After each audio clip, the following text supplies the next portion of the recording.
All right, welcome back, everybody. Even though everybody's not back yet, I fixed it. There was one little button that has to be checked, and all of a sudden, then the chat window, as I refer to it, will appear. So, I'm going to wait for just a moment or two for everybody to arrive, and then we will get into it. The only critique I would give is I wish that I could see who was with us in the room. Right now it's one. Jesse, I presume that's you, but you never know. So hopefully a couple other folks will return. Oh, there you go. I forgot I was even subscribed to you. It's been a while. It's been a while. Oh, it says it's for kids. Yeah, I guess I don't know. I changed it. The first one was for kids, and the other one I said is not for kids, and maybe that allows it to display the chat. But I did not see that the first time around. So there you go. Welcome back, my friends. So as I said a couple minutes ago, it's been a while. It's been a while since I have done a post, and why is that? I got to be honest with you. I am a man of many addictions. I don't use that term lightly, but not like drug addictions or alcohol addictions, none of those. But I have addictions that I go through. Examples. Um, for a long time, I was addicted to golf. It was all consuming. Then for a couple years, I was really addicted to fishing. The latest addiction that I'm in is vinyl records. Vinyl records. I collect and work with those all the time. So that is what consumes a lot of my time. You can see back here all these records that I have in the background. Adventists will be watching this and going, "We can't listen to him. He listens to Led Zeppelin." And look right here. There's AC/DC, Highway to Hell. You cannot trust this guy at all. Okay. You do you. You do you. I'm anyhow. So that's my latest addiction, be that as it may. And so another thing is, what people need to understand is it has been 17 years since I left the Adventist church. 17 years. And so what kind of happens over time is the fire, the passion that one initially feels when you're leaving, the the drive to prove that you are correct in your theories, the passion to inspire people to open their eyes, that was really up there. When I talk about addictions, fishing, golfing, records, um, debating Adventists or Advent time goes on. I'm almost 53 years old right now. You kind of, well, yeah, what am I fighting for? Why am I continuing to have this? So, so that's probably part why why I haven't posted as much anymore. But I do whenever people comment, I do like the comments that they make, or I'll maybe try to answer questions that they might have. So I do want to still interact with viewers. But as far as producing new content, I feel like I've said it all. I was looking today at the videos that are on there. Hey Mimi, I'm looking today at all the videos that are on there, and there's a ton of videos on there, many of them with a lot of views, and I'm thrilled for that. I'm absolutely thrilled for that. But as far as doing more, nothing comes to mind until today. Until today. So you might see in the chat there, call me no one. That's my friend. Hope he doesn't mind me giving his real name, Jesse. But Jesse has reached out to me a lot throughout the last couple years, and we've developed a friendship. And hey, Chase. And so he reached out to me today and he's like, "Hey, there's this video that I need you to see." And I'm like, Okay." And he's like, "It's about Ellen White." And I immediately like, "Yeah, okay." No offense to you, Jesse, but I'm immediately like, "Yeah, okay." Like, I've seen it all. And when I say I've seen it all, like, I've really seen it all. Like, in my own library, I own like The White Lie, Walter Ray's book. Like, I owned them all because remember, 17 years ago, I was super passionate about it. Had all the books. I did all the research. The internet was just starting then for me. Okay. So there were all these websites. I was printing stuff. So I was all about everything that was proving that Ellen White was not legit. I felt like I had seen it all. But Jesse says, "Listen, I just want you to watch this one video." Okay? And it was just a 5-minute video. That 5-minute video was so inspiring to me.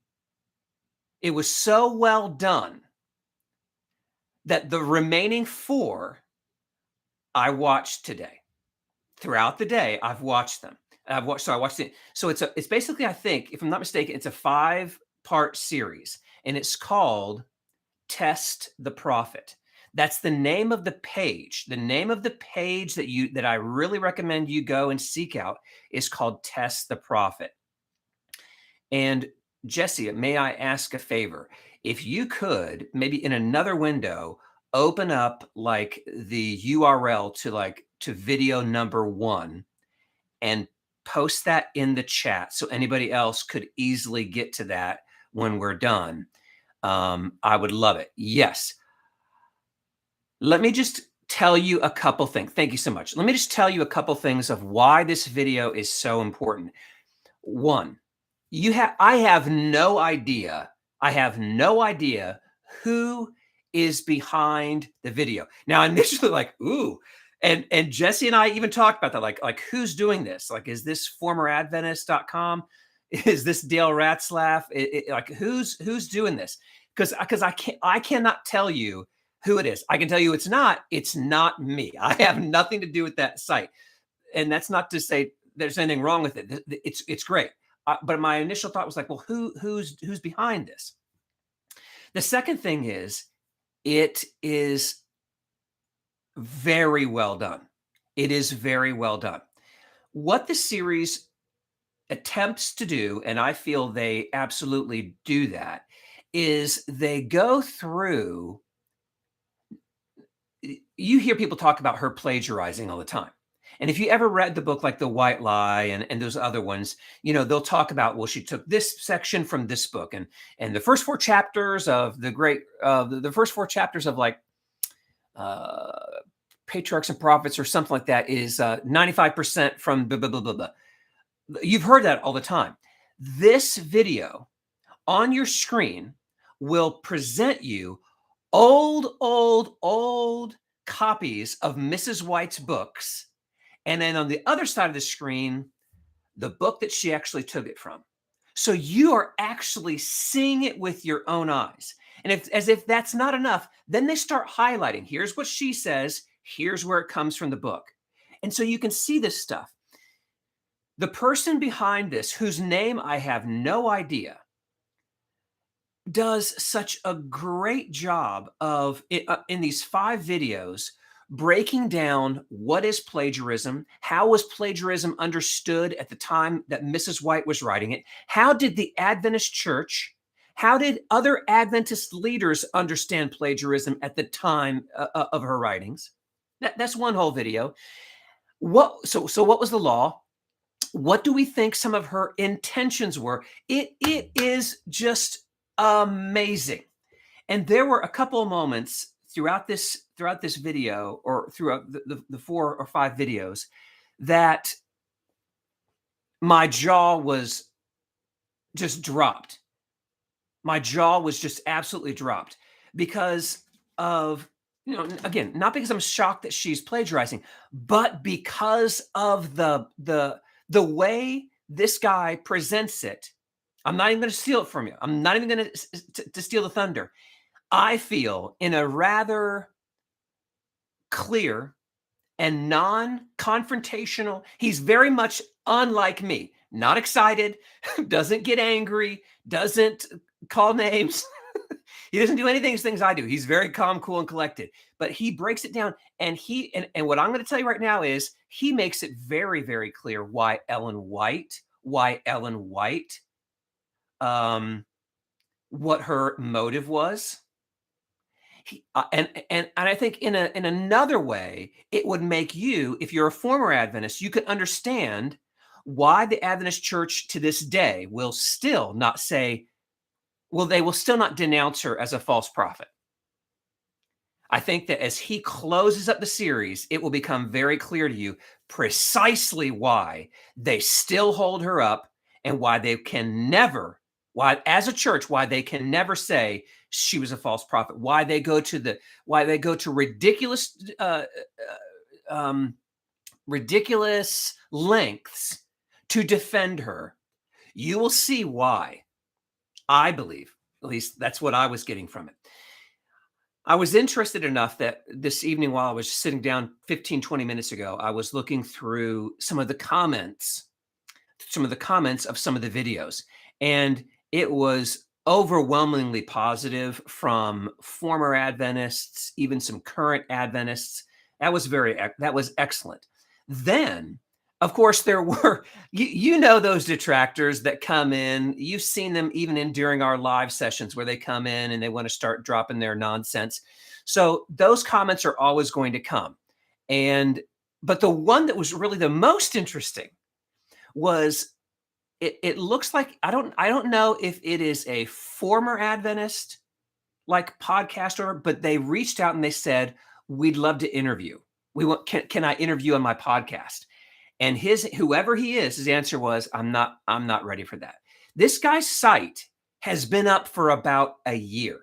So these 5 videos that he's put out didn't just pop today. This is Scott Roark just finding out today about them. All right. They've been out for about a year. And what I'm telling you is a year afterwards, you still don't know what it looks like. You could see his hands. That's all you see. You don't know who he is or anything at all. And I find it very, very interesting. I am going to reach out to him and send him an email because his email is on his page. So I am going to reach out and just tell him that I enjoyed watching the videos and I recommended that my followers check it out. So I hope that happens. If he and I talk, great.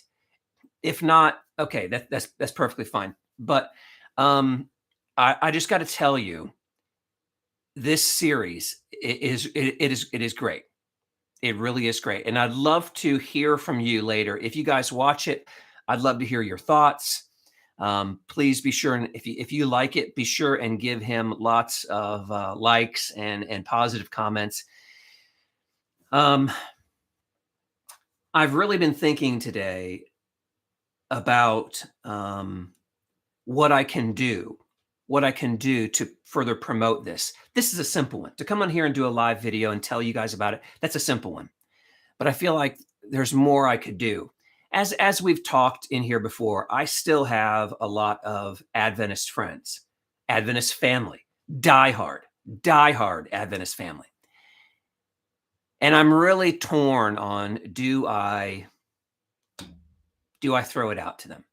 Do I go on social media where I know they would see it, and do I basically put a link to video 1?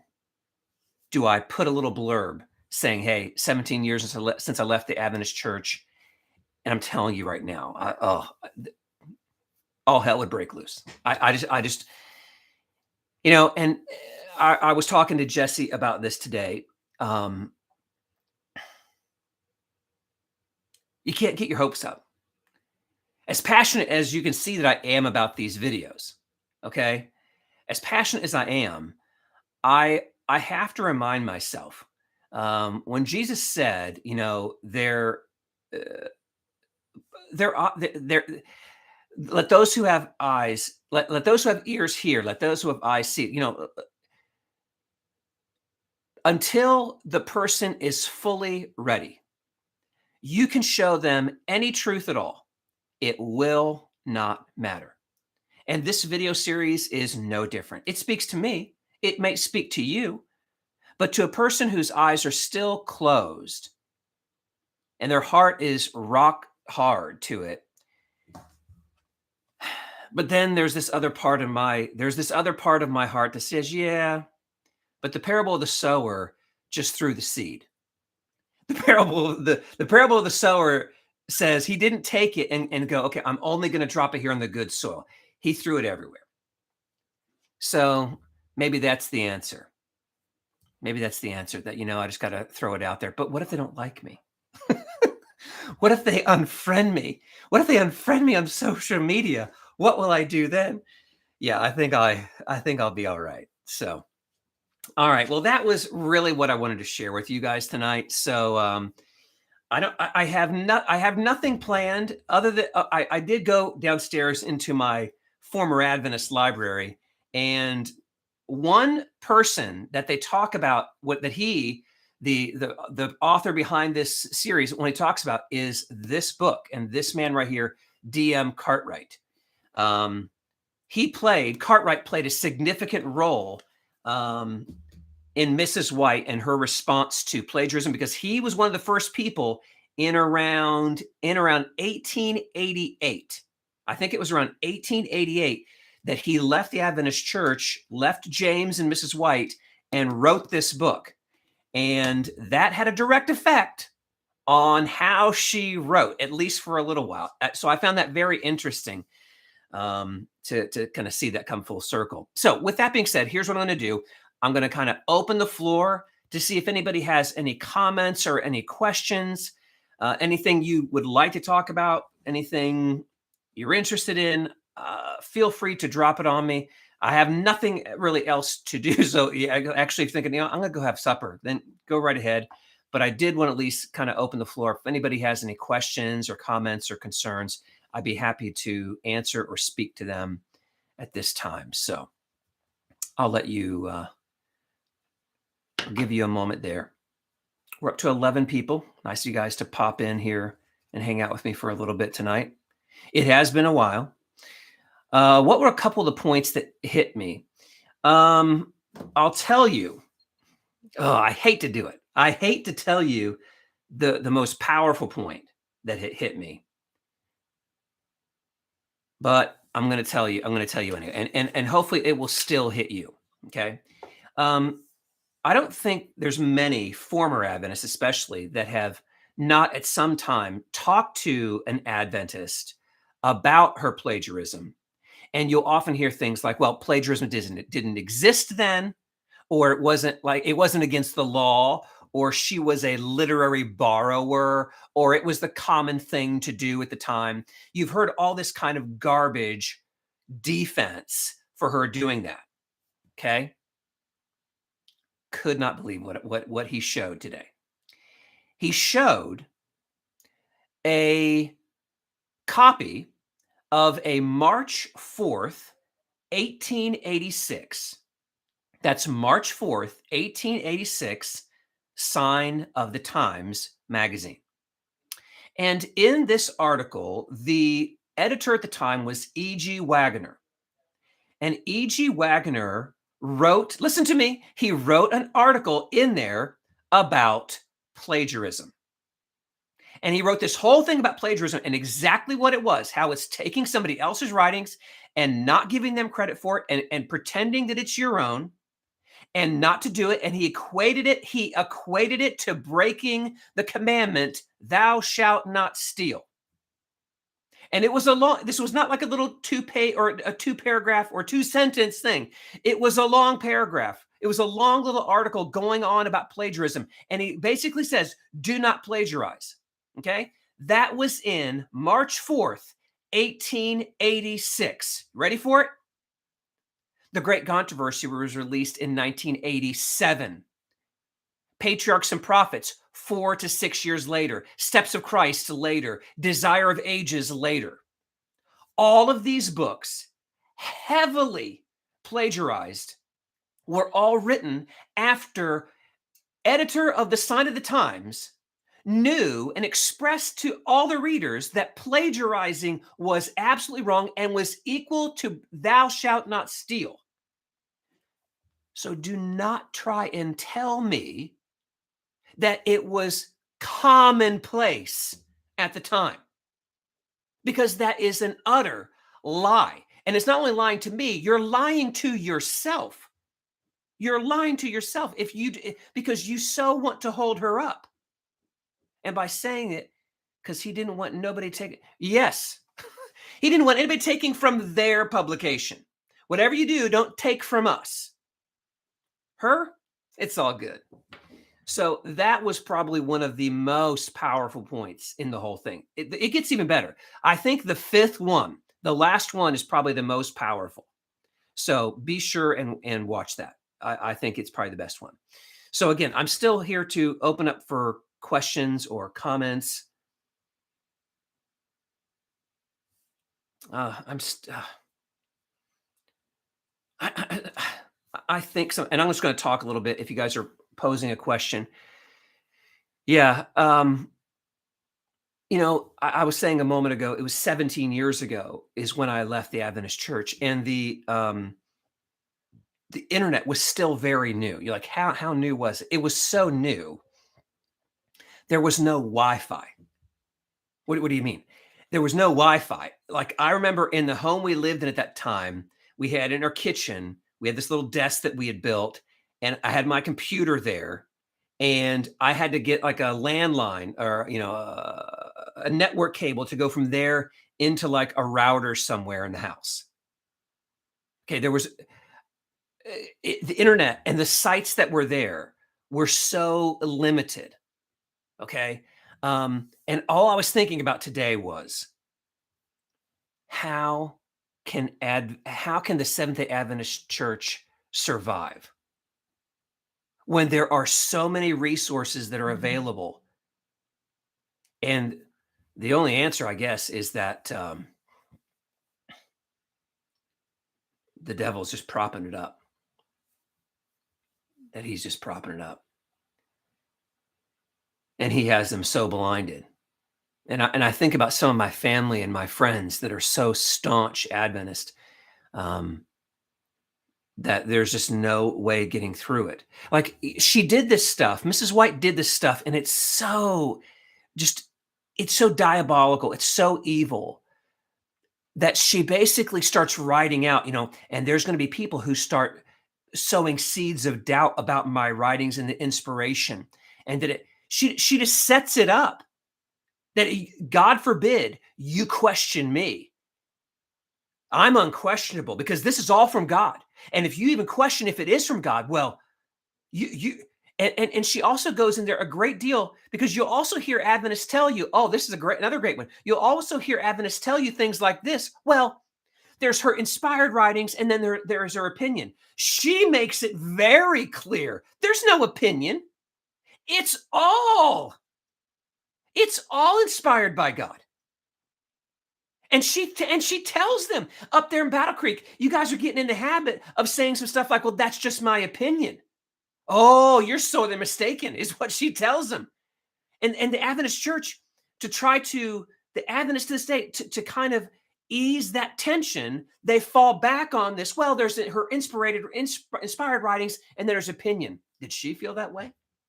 Because if you think she did, I bet she'd have a testimony written for you, brother. She'd have a testimony written for you, sister. I believe that. I believe that.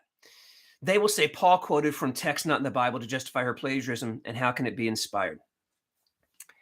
Yeah, I've heard it all. Let me tell you what gets really crazy, though, Chase, about that is sometimes she will, especially after DM Cartwright called her out on it. As soon as that happened, all of a sudden, there are situations where she will put double quotes in there and quote what somebody else says. And it just makes you wonder, what would be her purpose? What would be her purpose for wanting to hide that? And I think this video series does an amazing job of teasing that out and allowing you, the reader, the listener, the watcher, to go, okay, it makes perfect sense, at least to me. So, any other comments, questions, or concerns? We're about up to 25 minutes. I'm happy to stay as long as you guys have questions, but I don't want to belabor this anymore. But I just want to get that. One thing I will do, Jesse, I don't know if you were able to find that link. If any of you have if you can't find that series, I was able to find it pretty easily. Just Test the Prophet on YouTube. If you can't find it, please reach out to me and I'll be happy to maybe get you the URL for the first one. What was the hardest thing you had to face when coming out of Adventism? A weird question. No, it's not a weird question.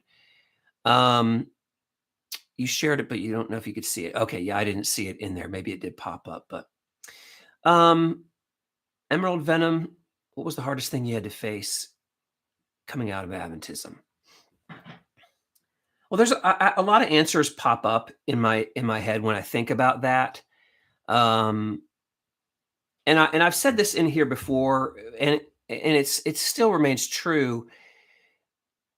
I was terrified because of me, and I, like some of you, Adventism was all I had ever known. It is all I had ever known. It is the only truth I had ever known. And to take the time to begin by saying, okay, I can't be an elder anymore because I can't agree that a person should not be baptized because they won't take a vow to abstain from unclean meats. Starting there to a point where I then say, all right, I need to really understand the Bible. So I'm going to set the writings of Mrs. White aside for 1 year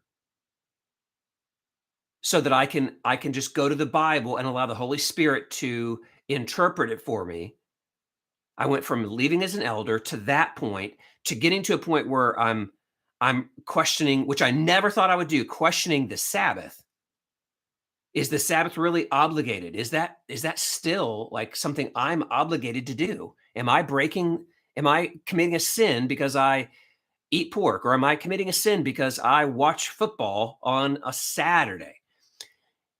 And then all of that came to a real head when I sat down with my wife and I'm making the decision. Um, we're going to have our names withdrawn from the Adventist church. That was when I cried. That was when I really wept because of the fear. Um, because I had at the time I had now a 1 year old and a 3 year old, and and I didn't even understand. I didn't even understand what was ahead of me. That's 17 years ago, and theologically, I've went. Uh, if somebody just says, "Oh, it was so easy when I left Adventism, all the lights went on, it became clear," That's an absolutely not what my experience has been. It's not been the experience of my good friend Paul who basically walked out with me hand in hand. That hasn't been his experience at all. Um, so uh, that was hard. I think the other thing that was hard, Emerald Venom, was unlearning. Unlearning. Because, an Adventist will say, and I was one, an Adventist will say something like, I don't, all of our doctrines come from the Bible. And they'll point you to a verse. It's not the verse that's the problem. It's the interpretation. It's the interpretation of the verse that's the problem. Let me tell you something. You don't need an Ellen White book open to know how the verse should be interpreted. And even when the verse says something contrary to what you've always learned, like, well, it can't mean that. Well, I know that it says that Noah said, that God said to Noah, now I give you everything that moves. I know that the verse says that, but it can't mean that. Why can't it mean that? Because what I've learned, it's so ingrained. To unlearn all that took a long time. I mean, I've embarrassed myself in conversations I've had because what I thought was biblical, what I thought was a biblical story or a biblical interpretation, there's nothing in the Bible about it. Nothing in the Bible about it. So that was tough. Um, There's definitely been uncomfortable conversations with family and friends. There have been people I was called Lucifer. I was absolutely called Lucifer by members of that last Seventh Day Adventist church I was a part of. Lucifer, because I dared to question, um, because I pushed back, and because I said, prove that biblically, prove that simply by the Bible. I don't care what Mrs. White said. So, it's hard to say what's the one thing, but I guess I would probably say the unlearning. That was hard. And no, here's the other thing. Here's the other thing that's been really tough. And I'm sure some of you have dealt with this. What do I believe? What do I believe? And why do I believe it? How do I prove it? Like when you leave Adventism, what church do you go to? If you grew up Baptist, maybe you go to a Free Will Baptist, maybe you go to a Southern Baptist, maybe you go to whatever. If you're Lutheran, there's probably different Lutheran. You know what I'm saying? But when I'm leaving Adventism, where do I go? And so I kind of had to go all the way back and try to understand. I've talked about this many, many times. Alistair Begg, um, I'm trying to think of what he has a church here in the greater Cleveland area called Parkside Church. And I can't think of his radio program, but I remember listening to him religiously, even as an Adventist. And I remember saying Truth for Life, yes. I remember saying one time, if I ever left Adventism, never thinking that would happen. If I ever left Adventism, that is where I would go, because I had dated a girl at one point in time, and she liked him. And so while I was still an Adventist, this girlfriend wanted to go to Alistair's church. So I'm like, all right, I'll go. And I walked into his church, Parkside Church, and just judged it the entire time. I'm just looking for everything that they were saying. And I remember he preached on Hebrews. And I'm thinking, he's going to walk into a Sabbath still remains then. I just, and he stopped short. And so I'm pointing out, I said, you noticed he stopped short on there remains then a Sabbath rest. That's who I was. I was an ass. That's who I was at that point in time. And then when I left Adventism, and I could then go, I had the potential then to go to Parkside. Did I go? No. Because then I'm like, that's too far. But I still appreciated Alistair. And now I'm going to tell you a story. I'm flying back into Cleveland for work, and I'm at the baggage carousel, and I look over, and there's Alistair. And I was as giddy as a little girl. And I walked up, and I just immediately said, Alistair, my name is Scott Roark. I'm a former Adventist. And I kind of told him the whole spiel. He was very gracious. He was very kind, introduced me to his wife. And we talked a little bit about Adventists. We talked a little bit about that, because he was saying, it's a difficult theology, and it's a difficult transition out of that. And then, he invited me to come to Parkside, which I never did. But I wanted him to know. I wanted that man to know what a huge impact he was on me. The other person that was an enormous help to me as I left Adventism and I was trying to figure out my spirituality was my friend Adam. But he pointed me to R.C. Sproul. Now, R.C. Sproul isn't for everybody. I get that. Not trying to push my beliefs on you. We've had about enough of that, haven't we? So I'm not here to, but R.C. Sproul was a real benefit to me. And when he passed, I was very sad. And there hasn't been somebody since Sproul that I've seen that teaches, and I'm not talking about preaching now. Listen to me. I'm not talking about preaching. I'm talking about teaching. R.C. Sproul was a great teacher. I feel like Begg is a great preacher. Billy Graham was a great preacher, but R.C. Sproul was a great teacher. And if you don't believe that, go to any of his Renewing Your Mind. Go to Renewing Your Mind, and you can find just it's classroom experiences that he will give you on the Bible. And I'll give you a great example. I've talked about this before. Listening to him and John MacArthur, listening to Sproul and John MacArthur discuss infant baptism. And I'm checking in thinking, I love you, RC, but I'm with John MacArthur on here. There's no reason that a baby should ever be baptized.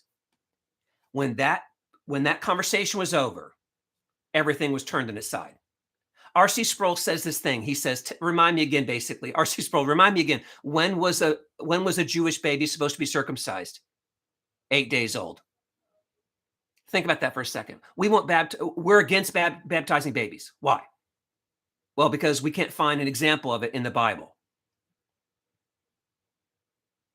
R.C. Sproul's point is, when that child was circumcised, that was its sign that it was part of the did that 8-day-old baby have any say so at all in being circumcised? No. The parents made that decision for that baby by the law, and it was circumcised, and it was automatically part of the covenant community. So I guess my point is, I'm not saying, therefore, if I had a kid today, I'd have the child baptized. I'm not saying that. What I'm saying is, a good teacher will make you consider things that maybe you hadn't considered before. I recommend you watch, you can search that on YouTube, I'm sure. R.C. Sproul, John MacArthur discuss infant baptism. They both present really good arguments and counter arguments, but I thought that Sproul, I thought his was, I had never heard it before, and it was fantastic. So he was a great resource for me. He was a great resource. Anyhow, and did a person who doesn't understand his love.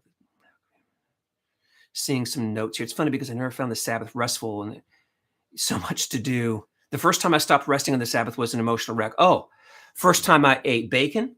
The first time I had a beer. The first time I decided, like it was a conscious decision, Chase, that I was going to go outside and do something on the Sabbath. Oh, very unnerving. Oh, John Piper too. Chase, spot on. Piper, MacArthur, Begg, Sproul, all been great. And there's others. So for me, that was it. That's been the hardest part, was since leaving Adventism, is figuring out, because honestly, at least I felt that way. You're right back to square one. I don't know, because I don't know what's truth anymore. What really is truth? I've said this on this site before. I'll say it again. I wasn't even sure, like, what is the gospel? What is the gospel? Like, it's not like you can go to the concordance and find the word gospel and it can say the gospel is, like that's where I found myself. That was really where I found myself when I left Adventism, because it was so convoluted and law was just shoved into everything, man, and second guessing yourself and, feeling like your salvation was a moment by moment thing, depending upon what sin was in your head. And not only the things that you had done, but things that you neglected to do. I mean, the guilt,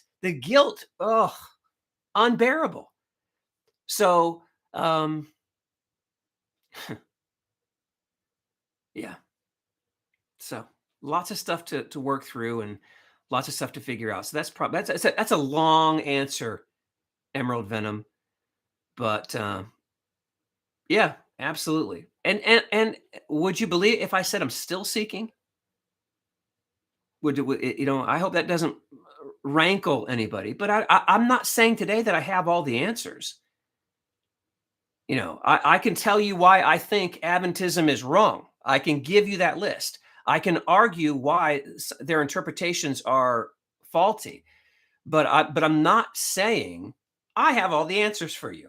I can tell you answers that make sense to me. I can tell you questions, and answers that make sense to me, but Anyhow, well, listen, guys, thanks for hanging out with me tonight. I hope that you guys really will check out that video series. I think they would appreciate it. Be sure and like it and subscribe even to their channel. There's only 5 videos on there, so I think it would really help them and get the word out. So I hope you guys have a great evening. And if I don't talk to you again, Merry Christmas, everybody. God bless you, and enjoy your families. Life is very, very precious, and we need to cherish those that God has put in our lives. So hope you guys have a great rest of your evening, and we'll see you guys next time. I'll see you in a year.